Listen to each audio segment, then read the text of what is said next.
박해일을 닮았다 해서 알고 보니까 사실 이게 앨범 사기였던 거예요. 네, 또 생각하니까 갑자기 눈물이 좀 나네요. 네. 안녕하십니까. 저는 2018년도에 탄다 탄다라는 곡으로 데뷔한 트로트 가수 최상이라고 합니다. 반갑습니다. 제가 2009년도 때 전국 노래자랑에 참가했었거든요. 그때 이제 동생이 예심을 보러 갔는데 따라갔다가 우연찮게 그때 이제 당일 저는 작성을 해서 심사를 봤는데 제가 된 거예요. 동생은 떨어지고.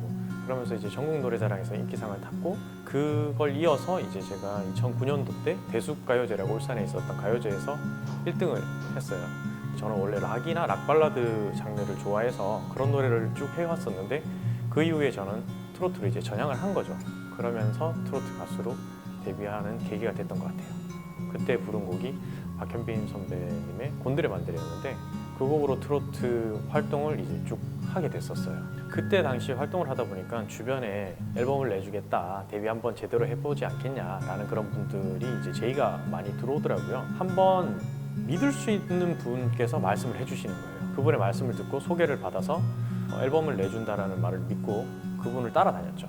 알고 보니까 사실 이게 앨범 사기였던 거예요. 한 1년 활동을 하고 이 사람 따라서 1년 반 정도를 시간과 이제 인맥을 날려버리고 그런 생활을 좀 했죠. 그러다 보니 그 충격에 빠져서 사실 한 4년 정도를 음악을 완전히 놔버렸거든요. 저 1년 정도 활동하던 당시에 저를 아시던 분이 계셨어요.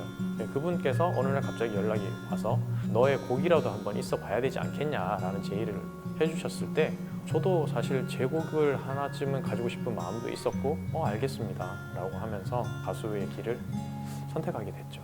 탑10 가요제라고 좀 나름 그래도 트로트 하시는 분들에게는 굉장히 유명한 무대거든요. 그 무대를 저는 앨범 발매를 하고 6일 만에 서게 됐었거든요. 백스테이지에 서서 이제 다음 차례를 기다리고 있는데 두근거림이 제 노래 가사도 기억이 안 나고 그래도 나름 연습을 했는데 연습했던 게 하나도 기억이 안 나는 거예요. 근데 되게 신기한 게 빰빰빰 하고 이제 전주가 흐르는데 저절로 제가 걸어 나가고 인사를 하고 가사는 하나도 기억이 안 나는데 노래를 하고 있더라고요. 그래서 이제 그러고 나서 내려왔는데 저는 사실 그 무대를 제가 어떻게 했는지 하나도 기억이 안 나거든요.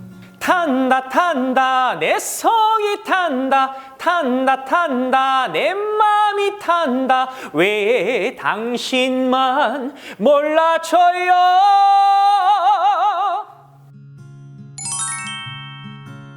저라는 존재를 알리고 싶었어요. 트로트 가수 중에 최상이라는 사람이 있다라는 걸 한 분이라도 좀 더 알리고 싶어서 참여하게 됐죠. 박해일을 닮았다 해서 작가분들이 되게 좋아하셨거든요. 아니실 수도 있지만 제가 느끼기엔 그랬거든요. 네. 그리고 가창력은 좀 자신 있었어요.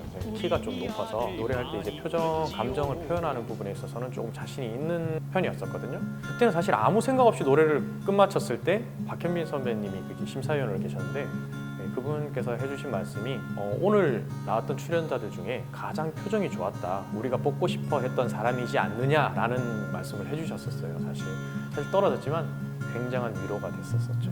다이어트를 좀 심하게 했었어요. 방송국 쪽에서 사실 요구가 있었는데 제가 보디빌딩을 사실 했었기 때문에 그래서 몸이 나쁘진 않은 몸이었거든요. 그런 요구를 받다 보니까 짧은 시간 안에 한 7kg 정도를 빼야 됐었어요. 급격하게 빼야 되다 보니까 거의 굶을 수밖에 없는 상황이더라고요. 에너지가 거의 없죠.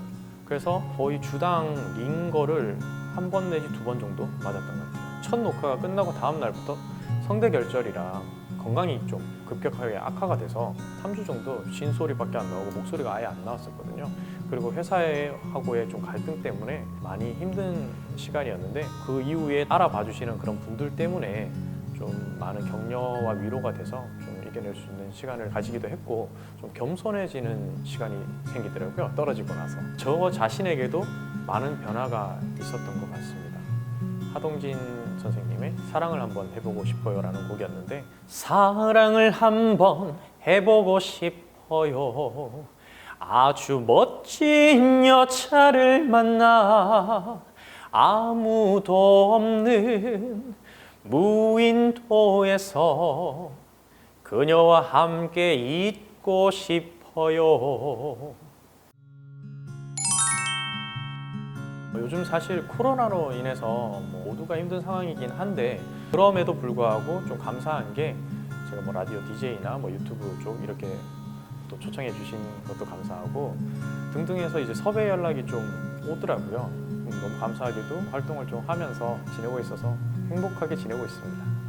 사실 제가 이 직업을 가진 이후에 섬유근육통이라고 병을 앓고 있거든요. 고통을 차마 말씀을 드릴 수는 없지만 좀 많이 힘들더라고요. 그래서 이 병이 정신적인 부분도 또 한 부분을 속하고 있기 때문에 공황장애나 우울증 뭐 이런 것들도 사실 좀 겪어봤는데 좀 이 병을 치유하는데 조금이라도 고통을 줄이는데 좀 많이 투자를 하고 있는 편입니다. 의외로 긍정적인 면도 있고 또 배려심이 좀 많은 편이기도 하고 통찰력이 좀 좋은 편이에요. 어떤 사물이나 사건에 있어서 어떤 식으로 해결하면 좋을지에 대한 이런 보는 눈이 남들에 비해서 좀 좋은 편이라서 그런 부분은 되게 강점으로 작용한다고 생각하고요. 근데 생각보다 제가 단점이 그렇게 많은 편은 아닌 것 같은데 그 중에 하나를 꼽자면 오지랖이 좀 넓습니다. 괜히 주변 사람들을 자꾸 챙기려고 들어요. 근데 남자는 한번 내뱉으면 말을 지켜야 된다는 신념을 갖고 있어서 제가 내뱉은 말은 지키려고 노력을 많이 하는 편이긴 하죠. 조금 더 애틋한 사연이 있다면 어머니께서 지금 몇 달 전에 약간 난치병 판정을 받으셨어요. 그러면서 조금 힘들어하시는 모습을 이제 직접 보다 보니까 자식으로서 좀 마음이 많이 아프더라고요. 그래서 또 얘기하다 보니까 약간 울컥하긴 하네요. 네. 그러면서 어머니가 사실 저한테는 좀 애틋한 사람이긴 해요. 그렇게 잘난 아들이지 못했기 때문에 또 생각하니까 갑자기 눈물이 좀 나네요. 네. 연기 쪽도 관심이 있어서 기회가 된다면 한번 도전도 해보고 싶고 라디오 DJ를 하고 있긴 한데 제가 이제 주 직업으로 하고 있는 건 아니라서 되게 재밌고 잘 맞는 것 같더라고요, 저하고. 그래서 좀 제대로 아예 그냥 박혀서 DJ를 한번 해보고 싶은 생각도 있습니다.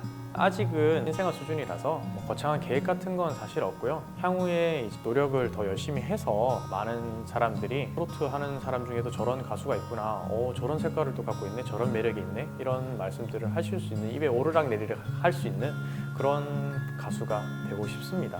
콘서트를 저도 한번 해보고 싶어요. 좀 제가 연출도 조금 참여를 해서 부모님 두 분을 맨 앞줄에 앉히고 멋있는 콘서트를 보여드리고 싶어요. 그랬을 때 이제 부모님께서 그래도 좀 자랑스러운 아들이 되었구나 라는 생각을 하실 수 있게끔 약간은 부모님께 보여드리고 싶은 마음도 있는데 그런 콘서트를 한번 해보고 싶습니다. 사실 처음 섭외 연락을 받았을 때 너무 감사한 마음이 크더라고요. 그래서 당연히 저는 거절할 이유가 1도 없었던 거죠. 그렇기도 하고 사실 이제 조금 제가 말문이 트여서 말들을 할 수 있는 시간이 주어졌어요. 그러다 보니까 이 시간이 너무 좋은 계기가 됐고 너무 감사한 시간을 만들어 주셔서 진심으로 감사드립니다. 처음 요즘 뭐하니 촬영 구성안을 받아봤을 때 출연자에 대한 세심한 그런 배려와 관심이 좀 느껴져서 좋았고요. 되게 좋은 프로그램인 것 같아요. 채널에 좋아요, 구독 많이 눌러주시고 이후에 올라오는 컨텐츠나 영상에도 많은 관심 부탁드립니다.